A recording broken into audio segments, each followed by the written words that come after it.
The recording chamber felt cold, despite the soft blue glow that filled every corner.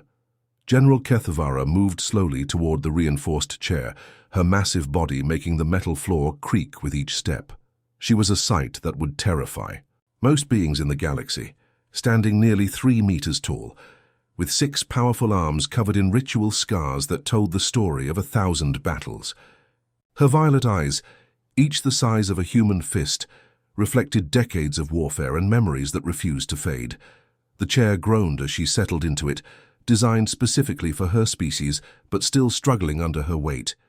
Each of her 6 arms found a position, 2 resting on the metal table, 2 hanging at her sides and 2 folded across her chest, in a gesture that among her people meant deep contemplation. The scars on her arms weren't just marks of battle.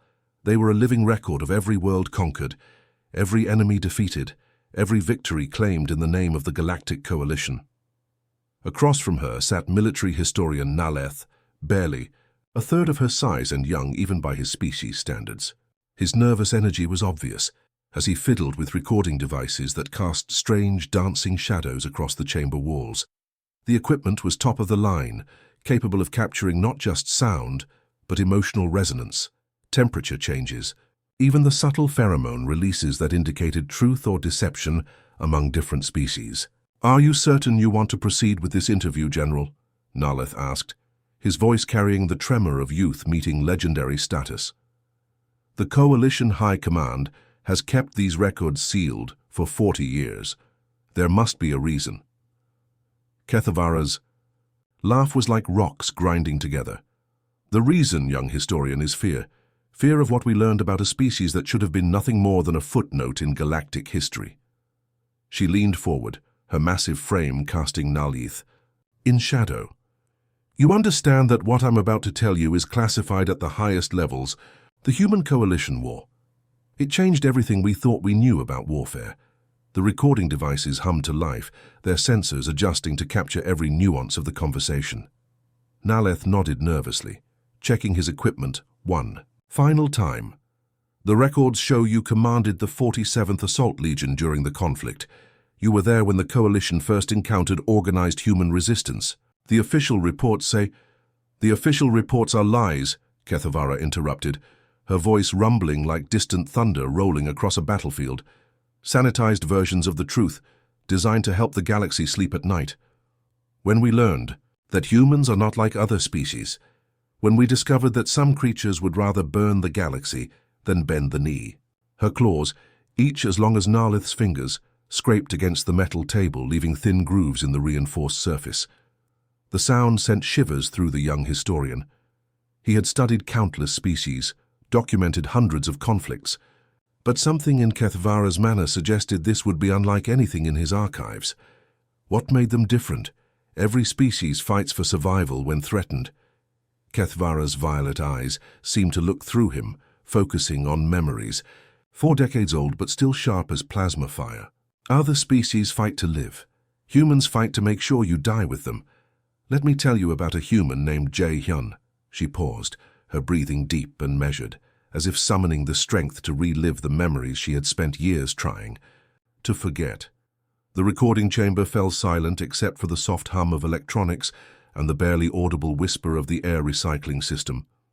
"The first real battle, not the skirmishes, not the probe attacks, but the first time we faced organized human resistance, was on mining colony Kepler 442b. A nothing world in a nothing system, valuable only for its mineral deposits. Our intelligence suggested minimal resistance. A few thousand human miners with basic weapons, maybe some improvised defenses. Nothing that the 47th Assault Legion couldn't handle in a matter of hours." Naleth leaned forward, his recording devices automatically adjusting to capture the subtle changes in Kethvara's voice. The 47th was one of the Coalition's elite units. 10,000 of the finest warriors from across 12 different species. 10,000 elite warriors, Kethvara confirmed, her secondary arms gesturing in what her people called the sign of regret. Against a few thousand miners who had never seen real combat. It should have been a massacre. Instead, we met Jae-hyun and his people in the colony's underground tunnels and learned our first lesson about human nature. The general's voice grew quieter, forcing Naleth to lean closer. Where other species would have surrendered when facing impossible odds, where any rational being would have negotiated for the lives of their families, the humans did something unthinkable. They detonated their own mining charges, collapsing entire sections of the colony on both human and coalition forces alike. They killed their own people? Naleth asked, his voice barely a whisper. They sacrificed themselves to kill us, Kethevara corrected. Jae-hyun looked me directly in the eye as he triggered the final explosion. I was close enough to see his face clearly through my tactical display. He smiled. Historian. He actually smiled as he buried himself alive, just to take 50 of my soldiers with him. In that moment I realized we weren't fighting a normal war. We were fighting something that the galaxy had never seen before, a species that would choose mutual destruction over defeat. The recording devices captured not just her words, but the subtle tremor in her voice, the way her claws unconsciously gripped the table, the slight change in her breathing that indicated deep, emotional distress. This was more than a military briefing. This was a confession, a purging of guilt and horror that had been building for 40 years. That smile haunts me still, Kethevara whispered, because in that moment I understood that we had made a terrible mistake. We thought we were conquering another species. Instead, we had awakened something that would change the nature of warfare forever. Naleth leaned forward, his recording devices humming louder as they captured every subtle change in Kethevara's voice. The young historian could sense something, deeper in her words, a pain that went beyond simple military defeat. His equipment registered elevated stress patterns, the kind that came from memories too terrible to forget. The Coalition's first mistake was treating humans like any other species, Kethevara continued, her massive frame shifting in the reinforced chair. For over 2,000 years, we had perfected our methods of expansion. Show superior force, demonstrate our advanced technology, demand surrender, then integrate their military forces into our ranks. It had worked flawlessly on 300 worlds across the galaxy. Her secondary arms gestured dismissively, a motion that among her people indicated bitter irony. The Zephyrians surrendered after seeing our plasma cannons melt their strongest. Fortifications in seconds. The crystalline collective submitted when we demonstrated our ability to shatter their diamond cities with sonic weapons. Even the warrior clans of Rigel Prime laid down their arms when they witnessed our fleet's firepower. Naleth's equipment recorded the change in her tone as she continued. Humans threw those protocols into the void. They looked at our superior technology, our overwhelming numbers, our proven track record of conquest, and decided none of it mattered. The mining colony Kepler 442b had been selected specifically as a training ground for new coalition recruits. Young warriors from dozens of species would learn the basics of planetary occupation by overwhelming a small, isolated human settlement. The operation was planned to last no more than 6 hours, from orbital insertion to complete pacification. Commander Veltar of the Blue Legion was leading the exercise, Kethevara recalled. He had trained countless recruits over the centuries. His standard speech was always the same. Watch how easily inferior species crumble when faced with true military might.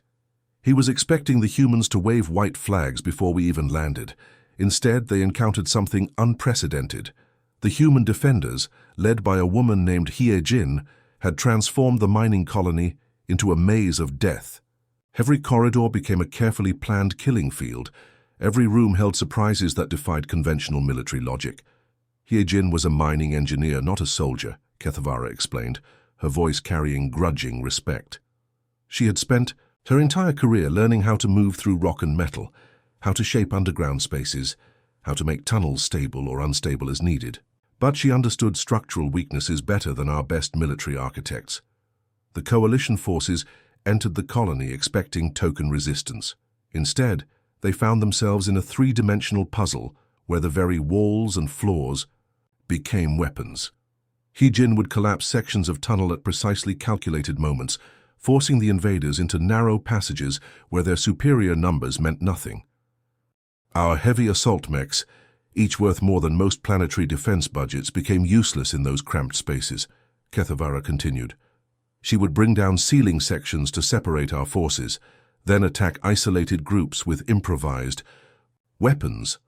When we adapted our tactics, bringing in smaller units with mining equipment of our own, she adapted faster.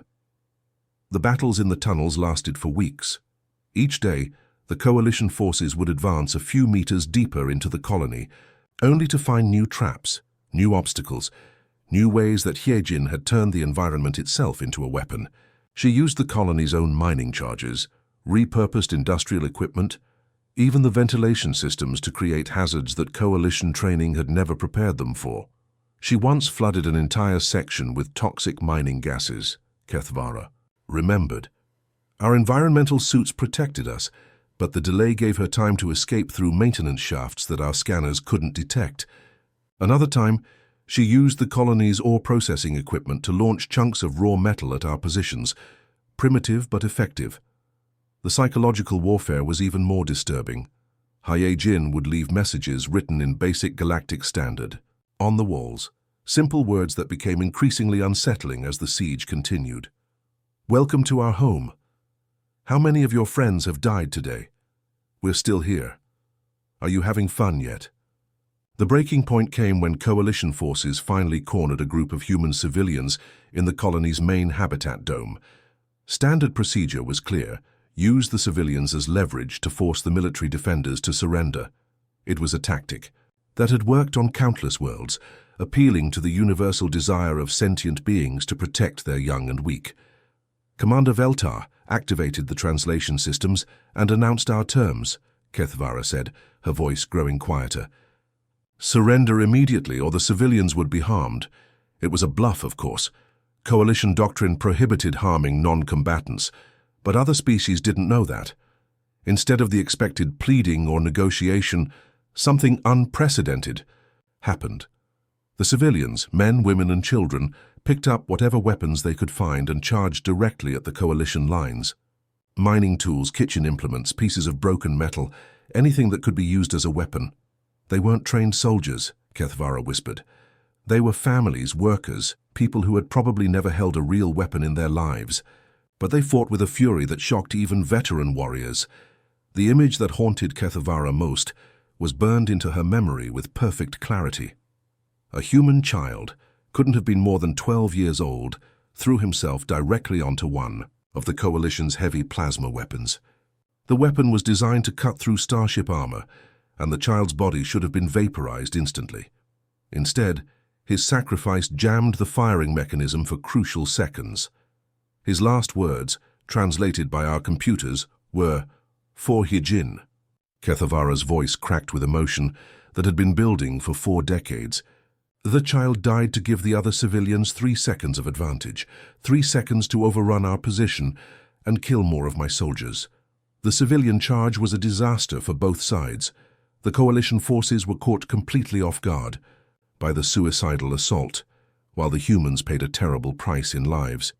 But those 3 seconds that the child had bought with his life allowed the surviving civilians to destroy 2 more heavy weapons and force the coalition troops to retreat. "We had never encountered anything like it," Kethvara explained. "In all our years of conquest, we had never seen non-combatants voluntarily throw themselves into battle. Other species would try to protect their civilians, negotiate for their safety, find ways to keep them out of harm's way. Humans turned their entire population into potential weapons.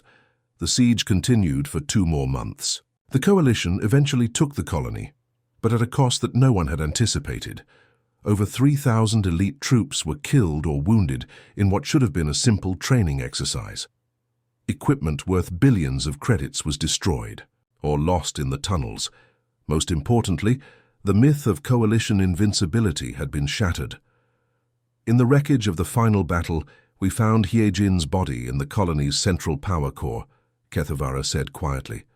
She was clutching a detonator in her hands.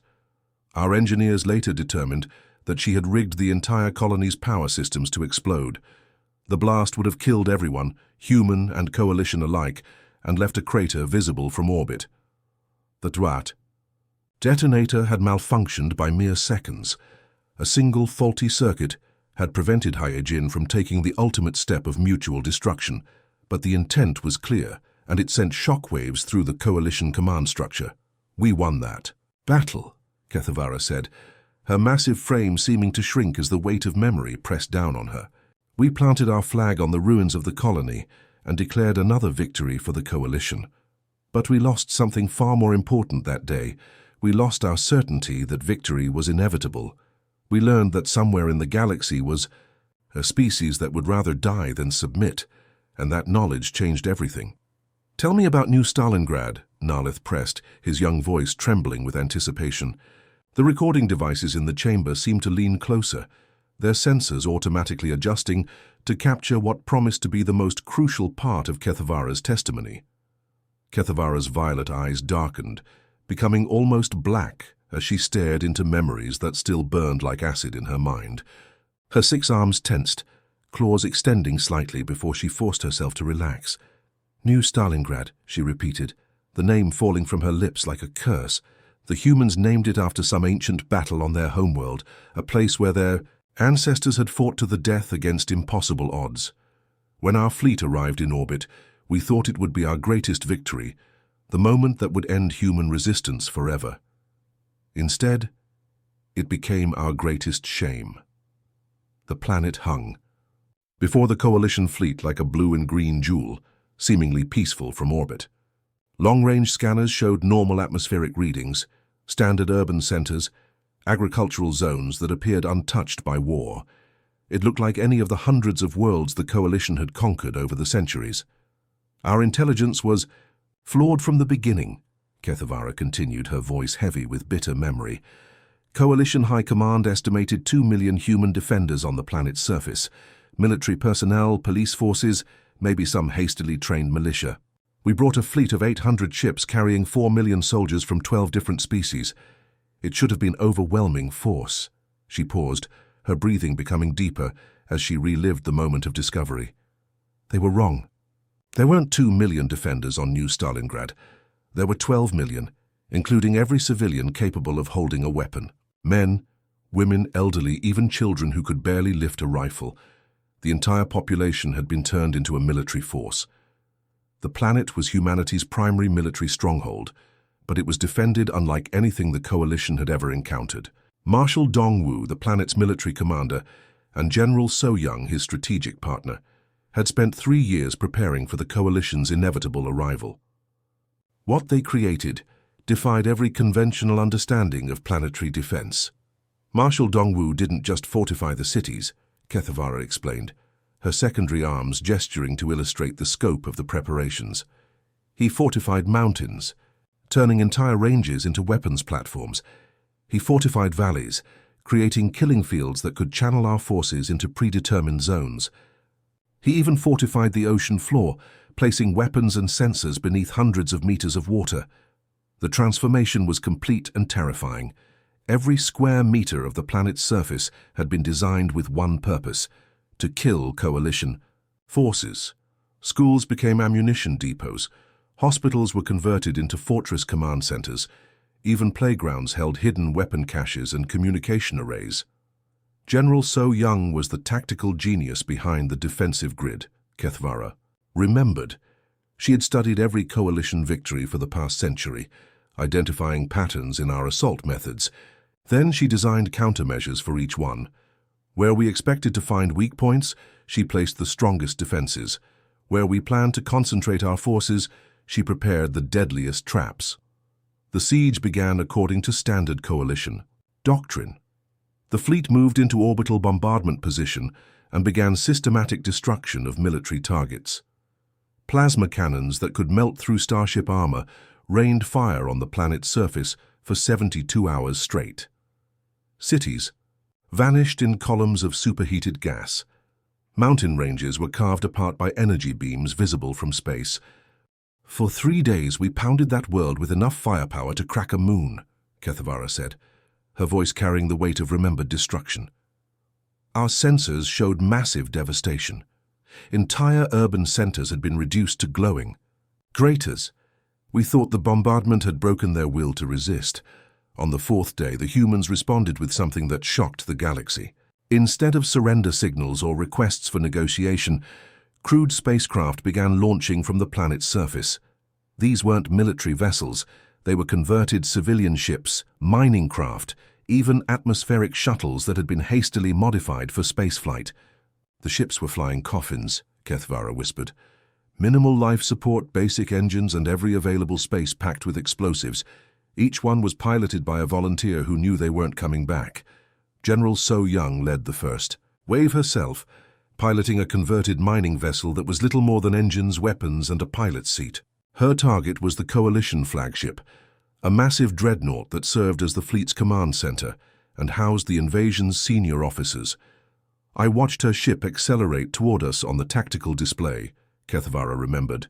Our defensive systems should have destroyed it long before it reached us. But she had timed her approach perfectly, using the debris from our own bombardment as cover. Her ship was so small and fast that our heavy weapons couldn't track it properly. The collision was devastating.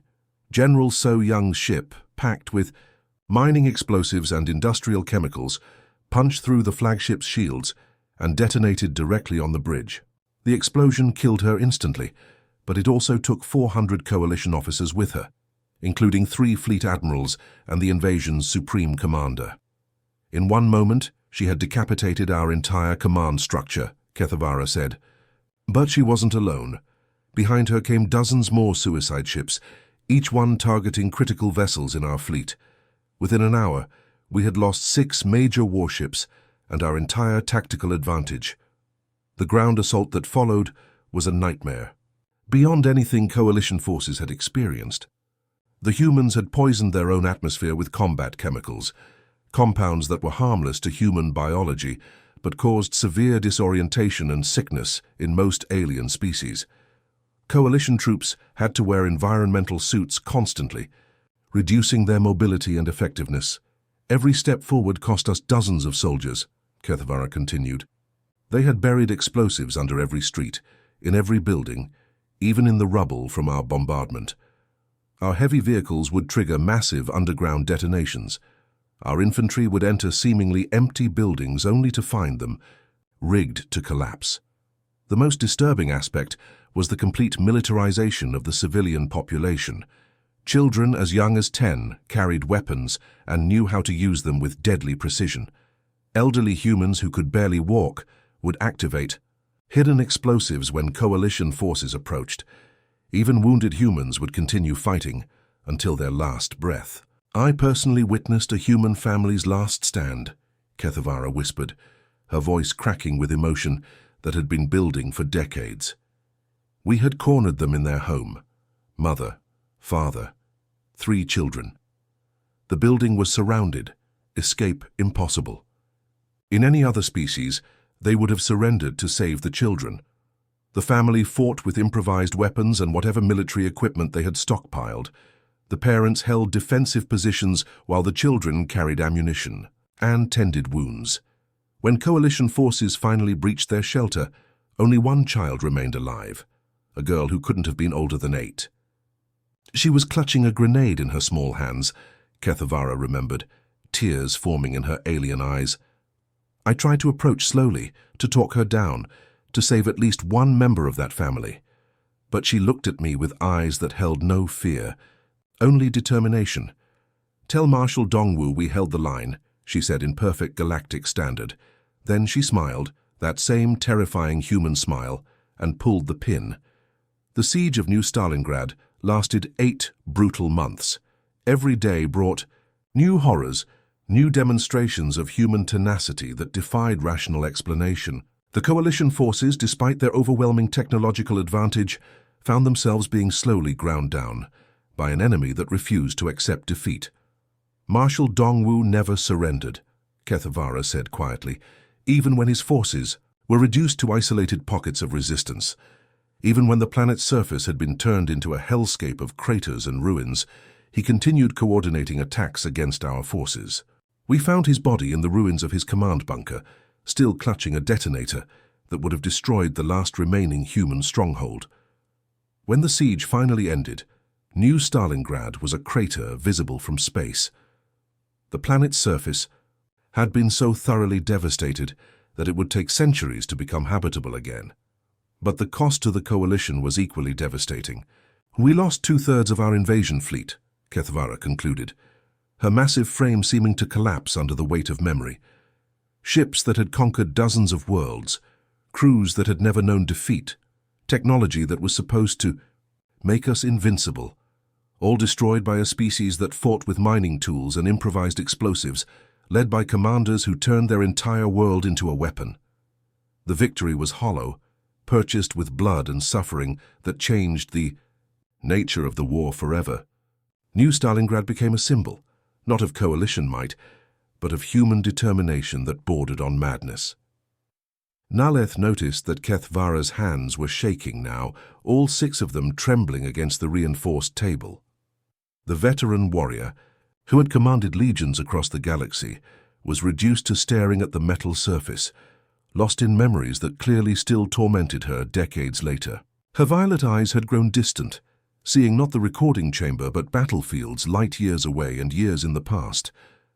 "After New Stalingrad, everything changed," she continued, her voice barely above a whisper. "The Coalition's military, doctrine perfected over 2,000 years and tested on 300 worlds, became completely useless against humans. They fought without honor, without logic, without any regard for their own survival or the rules that governed civilized warfare. The defeat at New Stalingrad had sent shockwaves through Coalition High Command. Emergency sessions were called on the capital world of Zentara Prime. Military strategists who had never known failure found themselves completely lost, trying to understand an enemy that operated outside every known parameter of warfare. "We had protocols for everything," Kethvara explained, her secondary arms gesturing weakly. "How to fight technological equals, how to suppress primitive species, how to handle guerrilla warfare, how to counter biological weapons, how to deal with psychic attacks. But we had no protocols for fighting a species that treated their own lives as ammunition. The humans developed what Coalition analysts eventually termed the human doctrine, a form of warfare that weaponized desperation itself. It wasn't just military strategy. It was a complete philosophy of conflict that turned every human weakness into a terrifying strength." Commander Tae Woo was the first human to truly understand Coalition psychology. He had been captured during the early stages of the war, spent 6 months in Coalition detention, and apparently used that time to study his captors. When he escaped, through methods that Coalition security still couldn't explain, he brought with him detailed knowledge of alien psychology and military procedures. Tae Woo pioneered the tactic of false surrenders, Kethvara remembered, her voice growing steadier as she fell into the rhythm of military briefing. He understood that Coalition doctrine required us to accept surrenders and treat prisoners, according to galactic warfare conventions. So he turned our mercy against us. The false surrender attacks became a nightmare for Coalition forces. Human units would signal surrender, approach under white flags, then detonate concealed explosives when Coalition soldiers moved to accept the surrender. The psychological impact was devastating. Coalition troops began shooting first and asking questions later, which violated their own military codes and caused command structure problems. "Every time we tried to follow proper military protocol, we died," Kethvara explained. "Every time we abandoned protocol, we became the monsters we claimed to be fighting." Tae Woo had trapped us in a situation where victory was impossible without losing our souls. Admiral Min Seo developed what became known as the Phoenix strategy, the idea that human defeats could be turned into future victories through careful preparation. Retreating human forces would leave behind more than just abandoned positions. They would leave behind time bombs set on random timers, sleeper agents who could blend in with Coalition-allied populations, and booby traps that might not activate for months. "Every Coalition victory became a potential defeat," Kethvara said, her claws scraping unconsciously against the table.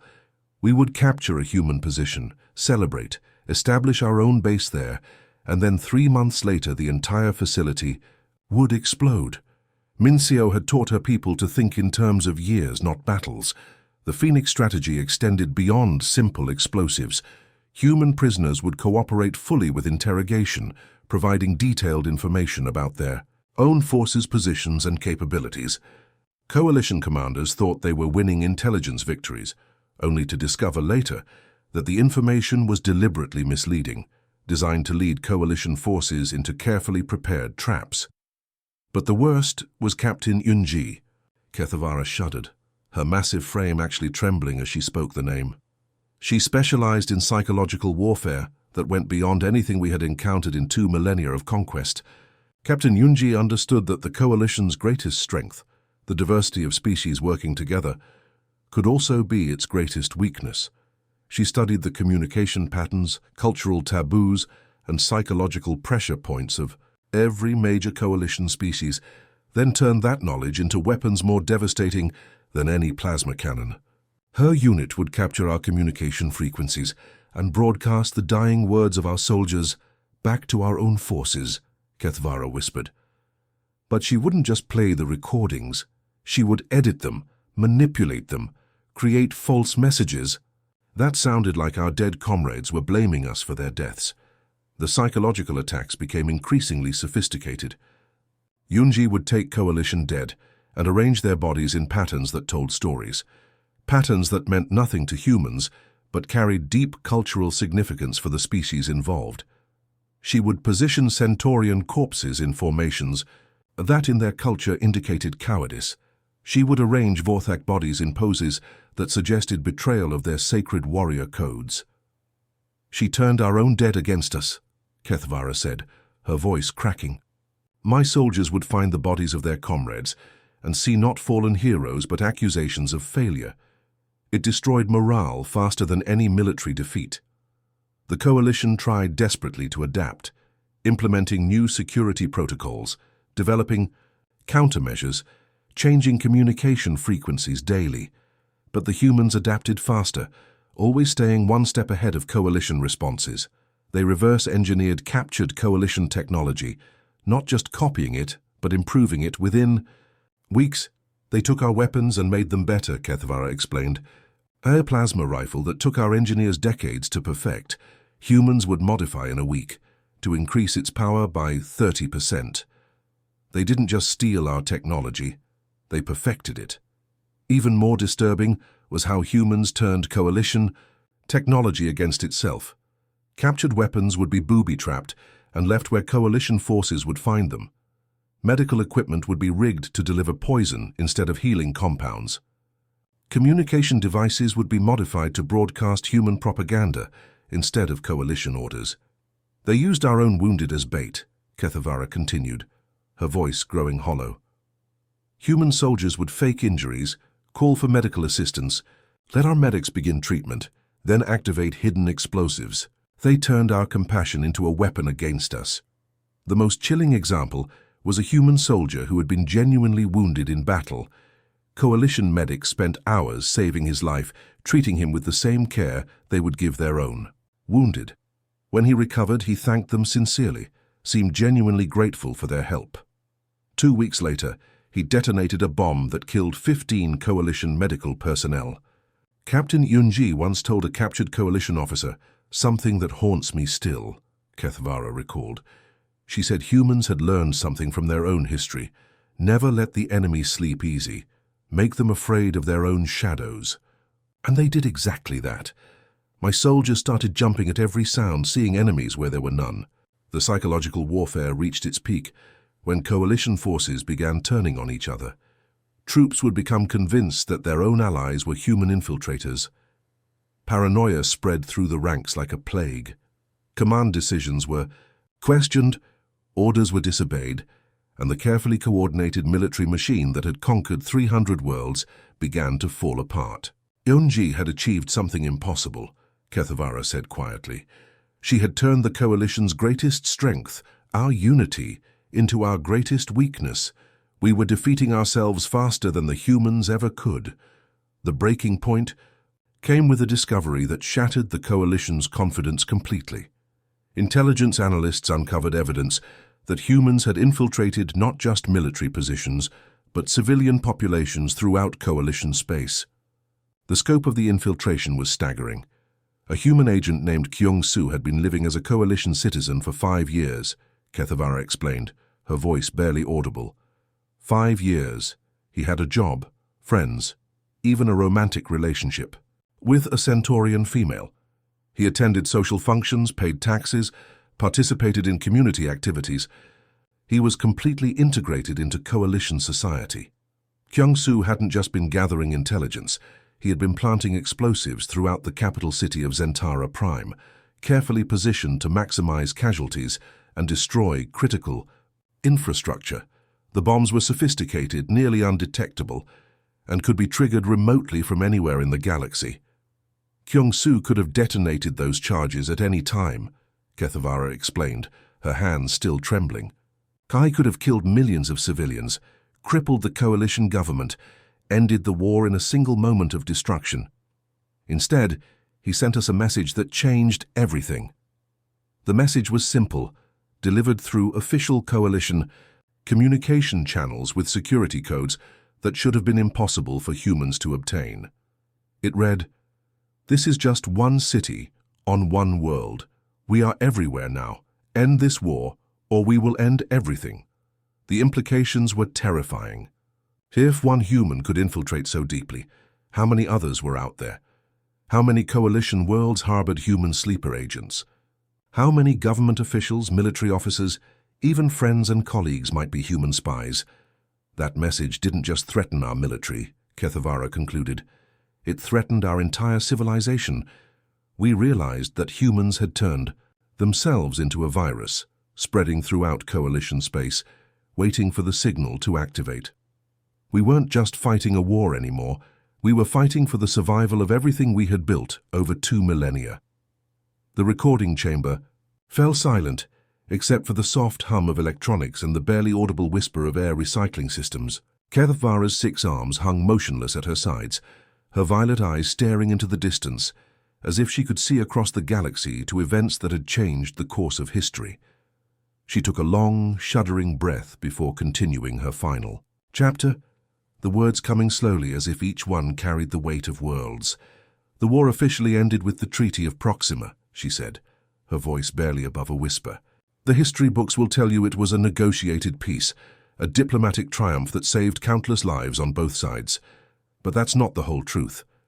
The real end came during a secret negotiation on the neutral station of Haven's Rest, in a room where the fate of the galaxy was decided by threats too terrible to record in official documents. Haven's Rest was an ancient trading post, floating in the void between coalition space and the Outer Rim territories. Built by long-dead civilizations, it had served for centuries as neutral ground where enemies could meet without fear of ambush. The station's massive halls had witnessed the end of dozens of conflicts, but nothing like what was about to unfold. "I was there as military advisor to the coalition delegation," Kethevara continued, her claws unconsciously scratching patterns in the metal table. "Admiral Techmore led our team. 12 of the coalition's finest diplomats, military strategists, and political leaders. We arrived expecting to accept humanity's surrender, to dictate terms that would integrate human worlds into the coalition structure. The coalition delegation had prepared for months. They had surrender documents ready, integration protocols designed, even preliminary plans for human military units to serve under coalition command. After years of costly warfare, they believed human resistance was finally broken. But when we entered that negotiation chamber, everything changed, Kethevara remembered. Across the table sat just 2 humans, General Sung-ho, humanity's chief military strategist, and Ambassador Haiwon, their diplomatic representative. Only 2 people against our delegation of 12, but somehow they filled the room with their presence. Both humans bore the scars of war. General Sung-ho was missing his left arm, lost during the brutal Battle of Rigel, where human forces had held off coalition reinforcements for 6 months. Ambassador Haiwon's face was crossed with shrapnel scars from a coalition orbital bombing that had destroyed her home city. They should have looked defeated, broken by years of conflict. Instead, they sat there calmly, as if they had already won, Kethevara said, her voice carrying wonder and fear in equal measure. Their eyes held something that chilled me to my core, absolute certainty. Not hope, not desperation, but complete confidence in their position. The negotiations began according to standard diplomatic protocol, Admiral Thekmore presented the Coalition's terms: complete human surrender, integration of human worlds into Coalition space, disbanding of all human military forces, and acceptance of Coalition governance. The terms were generous by galactic standards, offering humans significant autonomy in exchange for submission. Ambassador Haiwan listened politely to our entire presentation, Kethvara recalled. She took notes, asked clarifying questions, even smiled at appropriate moments. When Admiral Thekmore finished speaking, she thanked him for his thoroughness and said she had a counterproposal. Ambassador Haiwan's counterproposal was shockingly simple. "We can end this war with dignity for both sides," she said, her voice carrying no trace of submission. "Coalition forces withdraw completely from human space, and we establish a mutual non-aggression pact. Both species return to their respective territories and agree never to interfere with each other again." The Coalition delegates exchanged glances of disbelief. Admiral Thekmore actually laughed, a sound like grinding metal that echoed through the chamber. "You seem to misunderstand your position," he said. "Humanity has lost this war. Your worlds are in ruins, your fleets are scattered, your people are dying. You have no leverage to make demands." That's when General Sung Ho smiled, the same terrifying expression that Kethvara had seen on human faces throughout the war. It was a smile that promised death, that spoke of secrets too dangerous to share, that suggested the Coalition had fundamentally misunderstood everything about their enemy. "Admiral," General Sung Ho said quietly, "I think you're the one who misunderstands. The alternative to Ambassador Haiwan's proposal is mutual annihilation. We have agents in every Coalition system. We have weapons you haven't discovered yet. We have been preparing for this moment for 3 years." With deliberate precision, General Sung Ho placed a datapad on the negotiation table. The device was small, unremarkable, but it contained information that would change the balance of power forever. This contains the locations of Coalition: military bases, government buildings, civilian centers, transportation hubs, and communication relays. All of them have human agents in position. All of them are rigged with explosives that can be triggered remotely. The scale of human infiltration was staggering, Kethvara continued, her voice growing quieter. They had spent years placing sleeper agents throughout Coalition space, people who lived normal lives, who had jobs and families and communities, but who were prepared to sacrifice everything at a moment's notice. The datapad contained detailed floor plans of Coalition High Command headquarters, including the secret bunkers where top military leaders were supposed to be safe from any attack. It showed the locations of power generators on dozens of worlds, precisely placed charges that could cripple entire planetary power grids. Most terrifying of all, it revealed human agents in positions of trust throughout Coalition society: teachers, doctors, engineers, even government officials who had been living double lives for years. "We made ourselves into a virus, General," Sung Ho explained with that same calm certainty. "We infected your entire civilization. You can kill us all, every human in the galaxy, but we will take you with us into the dark. Your choice is simple. Let us live in peace or watch your entire society burn." The Coalition delegates demanded proof, certain that the humans were bluffing. General Sung Ho activated a communication device and spoke a single code word. Within minutes, reports began flooding in from across Coalition space. Simultaneous explosions at military facilities on 17 different worlds, all precisely timed to cause maximum damage without civilian casualties. "He had just demonstrated that human agents could strike anywhere, anytime," Kethvara whispered. "Those explosions were warnings, proof of capability. The real weapons were still in place, still waiting for the signal to turn the Coalition's greatest cities into smoking craters." Ambassador Haiwan leaned forward, her scarred face showing no emotion. "Those were the minor targets," she said quietly. "The important ones are still intact. For now, you have 1 hour to decide. Peace with honor or mutual destruction." The Coalition delegation requested a recess, but General Sung Ho shook his head. "No consultations with your superiors," he said. "No emergency sessions with Coalition High Command. This decision gets made here now by the people in this room, because in 58 minutes, if we don't have an agreement, every Coalition world will light up like a supernova." "We had no choice," Kethvara said, her massive frame seeming to collapse under the weight of memory. In that moment we realized that humans had achieved something impossible. They had made themselves indispensable to their own destruction. They couldn't be defeated because defeating them meant destroying ourselves. The Treaty of Proxima was signed 43 minutes later. Coalition forces would withdraw from human space within 6 months. Both species would establish a buffer zone of neutral territory. There would be no trade, no communication, no contact of any kind between human and coalition worlds. But here's what the public records don't show, Kethvara concluded, her voice barely above a whisper. The quarantine of human space isn't to protect them from us, it's to protect us from them. Every coalition world has early warning systems monitoring for human infiltration.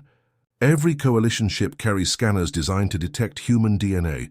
Every government building has security protocols specifically designed to prevent human penetration. The truth was that the coalition lived in constant fear that human agents were still out there, still preparing, still adapting. Fear that the peace was temporary, that humanity was using the time to develop new weapons, new strategies, new ways to threaten coalition civilization. We scan our own people regularly, Kethvara admitted. We monitor communications for signs of human infiltration. We investigate anyone who shows unusual behavior, anyone who might be a sleeper agent. The war ended 40 years ago, but we're still fighting it every day. She looked directly at Naleth, her violet eyes reflecting decades of accumulated terror. We didn't defeat humanity. We barely survived contact with them. And now we live with the knowledge that somewhere in the darkness, they're still out there, still adapting, still preparing for the day when they decide the peace is over. Kethvara stood slowly, her massive frame casting long shadows across the recording chamber. The weight of her words seemed to press down on the room, making the air itself feel heavy with implications. This interview is a warning for future generations, young historian. Remember these names: Jae-hyun, Hee-jin, Dong-woo, So-young, Tae-woo, Min-seo, Yoon-ji, Kyung-soo, Sung-ho, and Haewon. Remember that humans are not like us. They are not like anyone in the galaxy. The recording devices began powering down automatically as Kethvara walked toward the chamber's exit. She paused at the door, her 6 arms trembling slightly as she turned back one final time. In the soft blue light she looked ancient, a warrior who had seen too much and carried too many terrible secrets. "Never corner a human," she said, her voice carrying the weight of absolute conviction. "Because when you do, they will take you with them into the dark, and in the end, they will smile as they do it." The chamber door sealed behind her with a soft hiss, leaving Naleth alone with his recording equipment and the echoes of a story that would change how the galaxy viewed humanity forever. The end.